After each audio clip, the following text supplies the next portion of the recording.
Hiya! Okay, I'm not going to even pretend like I have any idea what I talked about the last time I was in front of a camera because it's been so long and I was so convinced that I would get my life together and then I would come and be like, yeah, I'm gonna do this every week.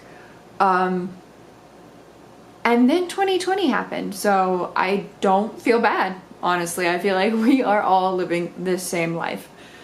So I figured I'd just kind of pick up where I am instead of trying to pick up where I left off, and we'll just see what happens, okay? I would say let's start with finished objects, but I have honestly finished and put away so many objects in the time that we have been apart that I don't think I could even go and find them all for you, and it would be just a list, just a really long list, very boring, not very exciting at all. Probably socks, probably a lot of socks, honestly. So let's start with what I'm wearing because I'm very excited about it. So this will come later. It's coming. Be patient. This is the Sailor Venus sweater that I designed and made and wrote up, and I actually, because there was an entire experience of me trying to find the right most Sailor Venus color I could possibly find on the market, and every other Sailor Venus color I found was too much of one thing for the color I was looking for, and I already had all the rest of these, I'm gonna keep touching my boobs, I already had all the rest of these colors and they were so saturated. All of these colors up here, with the exception of the white, come from Lazy Cat yarns, and they're so saturated, and none of the colors I found for the body were saturated enough. One was a little too pinky, a little too, it's perfect for the character of Mina or Minako, but it didn't work for the colors I already had, and then the other one was too muted. So one was too bright, one was too muted. So I actually dyed my own colorway for this. Not that I make yarn, not that I sell yarn. I don't do that. I'm not saying I do that. Don't don't ask me to do that. But I did actually dye it up because I couldn't find what I was looking for. And I couldn't find, and the things that were close weren't in the types of yarns that would really match what I was already working with. So I just went out and I found a type of yarn that I liked and I dyed that. And it's just, so we've got her bows, she has the heart chain, she has the bead chain, her masks, and then little hearts. And then this is the color that I dyed up. And I've written up the pattern, and I will actually be looking for, wow, that was a color shift. My face is so white compared to this. I will actually be looking for testers very soon. So if anybody would like to test this, I have 13 sizes that I would like it to be tested in. So just let me know. I will post on my Instagram, which is skipbread. Nope, that's a lie. That is my Ravelry name. On Instagram, I am Magical Girl Maya, and on Ravelry, I am Skip Red Designs. So, or just Skip Red, I think. But I do have my sock design there. One day, soonish, I hope, I will be posting this there. And I had wanted to get it all done for Minako's birthday, which is October 22nd. I thought that would be very, cute. And then 2020 happened, which I think, honestly, I need to stop saying that because that has become my excuse for pretty much everything. 2020 happened, so I can't be held liable for anything. I also started watching Schitt's Creek, and I deeply relate to David, and it makes me kind of uncomfortable. His sense of humor and my sense of humor are just... Stevie's my favorite character, for all the people who at home waiting to hear. Stevie is definitely my favorite character, but I do find that her and David are like kind of an ideal friendship for me. I'm only on season 1, so no spoilers. But yeah, I wanted it done for the 22nd and it just didn't work out that way. Work got crazy. I work in healthcare, and so by about March, I was just done with the year. I was done with the year. I didn't want to do anything or work on anything. And then I took a break and I was like, all right, it's time, I can do it. So yeah, I will be looking for testers. This right here is 3-stranded color work. I'm gonna go ahead and tell you now, because if you don't like 3-stranded color work, you're not gonna like this. But I was talking with a friend of mine and she was talking about doing it as duplicate stitch, which I tried to do the last time. So I've actually changed the sweater. This is the second incarnation of the sweater. The first time I did it, I tried to do duplicate stitch and I completely messed it up and it looked horrible. So there's that. But she did send me a couple of videos and she's like, look at this, you might like this better. So theoretically, if you do a better duplicate stitch than I do, which everybody on the planet does, then you could easily do this with just duplicate stitch and then add the orange after. But yeah, hopefully I will be looking for testers. Follow me on Instagram, Magical Girl Maya, and you will be able to see my finished photos that I took of the project, and I should be posting there when I need testers. I'm not sure how I'm gonna do it yet because I've never tested a sweater before, so we'll see. And then, so that's really the only important finished object I have. I don't even remember what I was working on for my last video, but I do have a couple of things I'm making right now. So last year I made the Arachne sweater, which got so many compliments when I went out, and I made it in purple and green. And I was like, wow, that's super outside my wheelhouse. I like these colors together. This is beautiful. I don't own anything like this. And I made that last year for Halloween. So then this year for Halloween, I was like, I really want to make the Red Moon sweater. I really, really want to make it. I've wanted to make it since it came out. I've wanted to make it since she posted about it the first time. I was like, I just really want to make that sweater. It's so beautiful, blah, blah, blah. And I go through my stash and I pick out these colors and I get my husband's help because obviously I just go off the cuff and I use things that I like. I don't care if they go together 9 times out of 10. So having him in my life to kind of rein that in is very good because otherwise I would look like a piñata like 99% of the time and I would have no problem with it. But I might get hit with a stick by a child, so it's probably for the best that he's in my life. However, back to the story, this year I was like, yeah, I'll go through my stash, I'll use things I already have, it'll be great. I start working on the sweater, and my husband goes, oh, are you making another one? No, what are you talking about? Another what? Are you making another one of those spider sweaters? No, why? He goes, oh, because those are the same colors you used last year. They just look a little different. And I was like, no, they're not. Except they totally are. So, shout out to one of my all-time favorite dyers. Hopefully y'all can see this. This is what will one day be the Red Moon sweater if I could stop screwing it up and having to take back entire rows. That's just me being an idiot. Nothing new. But this color, this beautiful purple, oh my gosh, hold on, let me get the ball itself actually. This beautiful purple right here is called Head Witch in Charge, and it's from Moon Tower Dye Works out of Austin. I love her. Yeah, that's the whole statement. I love her. I love her yarn. I love talking to her. I love seeing her. Anna from Moon Tower Dye Works is just the whole package of women. She's just perfection. And I love her, and you need to find her and buy her yarn. Really, the saddest part of 2020 is the whole not going to yarn events, because those are my people. And if I don't see them at yarn events, I just don't see them. And it's very sad for me. I mean, it's sad for other people too, but I'm not talking about them. I'm talking about me right now. David. Ugh, I hate how much I sound like Alexis. Jesus, this is blown out. For my green, I'm using Gremlin by Primrose Yarn Co., which this color speaks to me. deeply. I love it. I actually had it in my stash for probably like a year and a half. And before that, I had been eyeing it at my local knittery for probably a year and a half.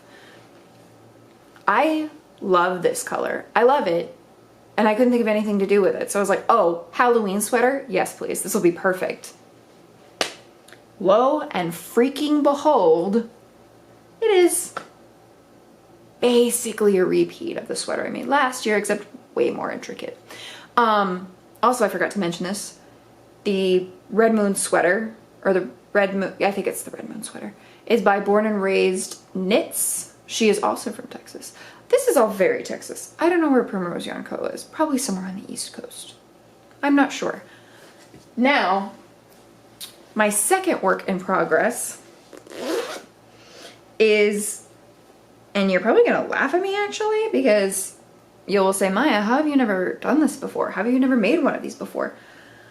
I've never made a blanket before in any way, shape, form, or variety. I live in Texas, which I might have mentioned, and not a lot of call for blankets, and I can buy them.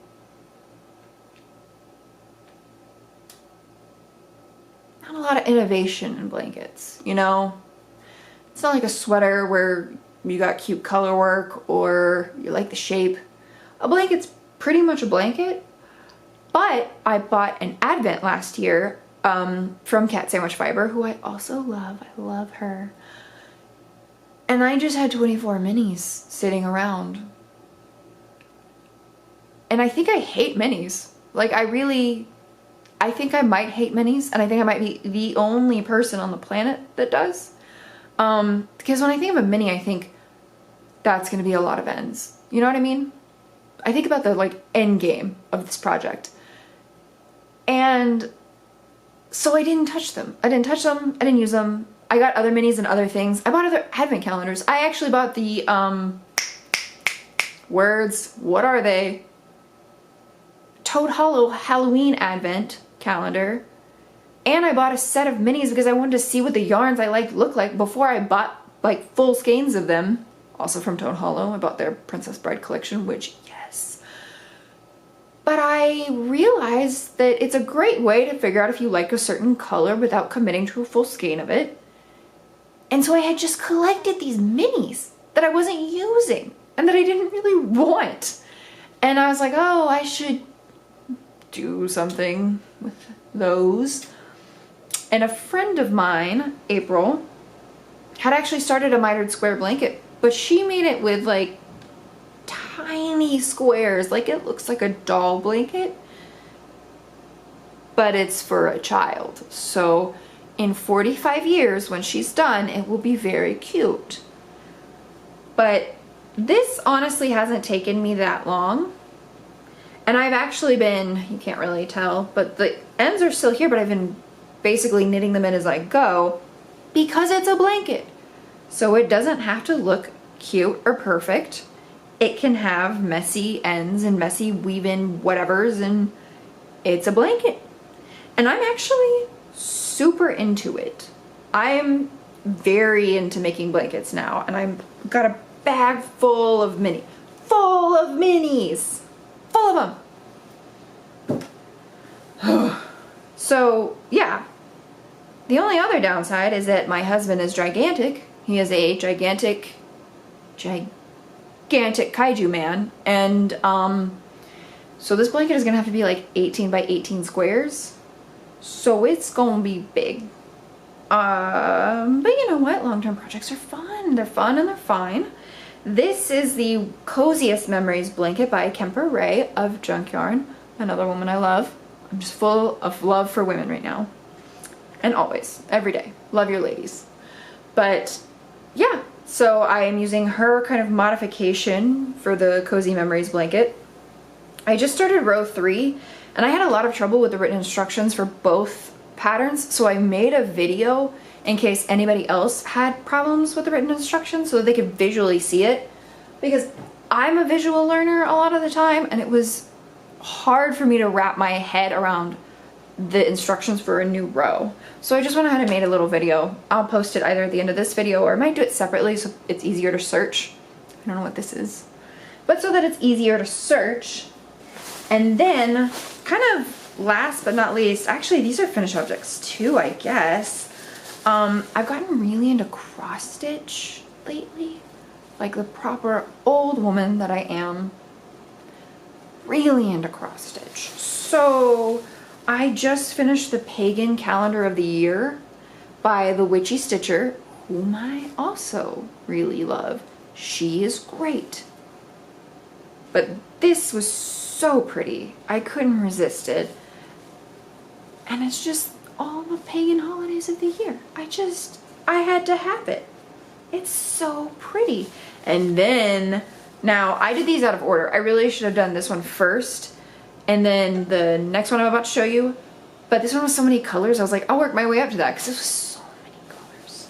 And I don't own many colors. But I am an idiot, and I decided to do the harder thing first because I thought it was the easier thing. Because I can't read. So that was on, this is on 16 count oatmeal colored Aida fabric with DMC thread. Nothing crazy. The pattern is from Witchy Stitcher. This pattern is also from Witchy Stitcher, so I'm not sure if I'm into cross stitch or if I'm just really into the Witchy Stitcher. But this is a 32 count. Now mind you, I have not cross stitched in probably 10 years. Probably. Never did anything other than 14 count white boring Aida, whatever you bought at the craft store. And then I was like, oh man, it'd be really great if these little X's that I'm gonna make were super tiny. Cool. 32 count. Whatever this is, linen, 32 count linen fabric. I took it out of the hoop. This is the Witchy Stitcher's Baba Yaga, and it was so much fun. So much fun. I honestly, it's a lot of black. It's a lot of black. I think this is like maybe 5 or 6 colors. It's a lot of black. And it's very small fabric. For me, a basically beginner who had never done anything but like boring craft stuff, this was very outside of my wheelhouse. But honestly, I feel personally like I blew through it because it was so much fun. Now I just need like a really creepy hoop and then I can put it up somewhere in the house. But I was thinking, you know, maybe the front door, I want people to know who I am when they walk in. Dress like a 50s housewife and then just cross-stitch pictures of Satan. Just, that's who I am. That's honestly basically it, other than I wanted to talk about this amazing book that I just finished reading called Bygone Badass Broads. I cannot even articulate or possibly fathom the effect that this book has likely had on me. I am still sort of unpacking how amazing it is. It's literally just like excerpts of phenomenal women that you don't learn about in history because they either aren't white or aren't, you know, cis or aren't, you know, straight. I don't know why I keep saying, you know. Women from history that should have been taught to us that would certainly make history a lot more interesting, but aren't. It's a lot of really badass women, frankly, and oh my god. I cannot recommend this book highly enough. I keep asking my friends who bought this for me because I know I got it for a present and no one remembers buying it for me, which means everyone is getting it for Christmas. I really can't recommend this book enough. Like it has deeply affected me to read the stories of women that did not have what I have and have done more than I've done. I think everyone should have to read this book. I think it's very necessary for us to learn about women in other circumstances. And it made me aware of how thoroughly lacking my education is. And it made me upset because you know, how dare people take that from me? How dare people say your understanding of the world should be less interesting so that we only have to include half of the population in it? Like, no. So, yeah. Especially in the wake of losing Ruth Bader Ginsburg, I would highly recommend picking this book up. I mean, there's secret ninja schools, there's spies, there's lesbians everywhere. It's an amazing book. It's just, it takes so little. Like, look, there, that's one whole woman's story. So that's all the focus you need for this. And it will really open your eyes to the world. Like, I could say, oh, to the world of history. No, it will open your eyes to the world to read about other women's experiences. And I just cannot recommend it enough. I fully intend, now that I'm a knitwear designer, I fully intend to create an entire line of crafts based around just badass women in history. That's it. That's all I want to do. That's like all I want to talk about now. That's all I want to do. It was very necessary for me, and it was the perfect thing for me to read right now. In this year, in this world, it was helpful. And I think if you are remotely interested in that, you should read it. And all of my friends are going to get it for Christmas, so maybe we can start a book club. Yeah, so I put makeup on for this, and now I'm pretty much done. That's really all I have to talk about. Theoretically, I might get around to doing this again. I'm not going to promise anything because, let's be real, it's 2020. Hopefully, I have a little bit more free time, so hopefully right now I can get back to you guys a little sooner.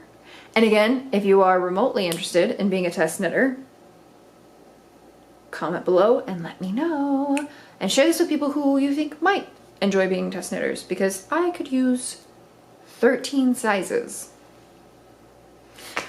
Alrighty guys, I will theoretically talk to you later.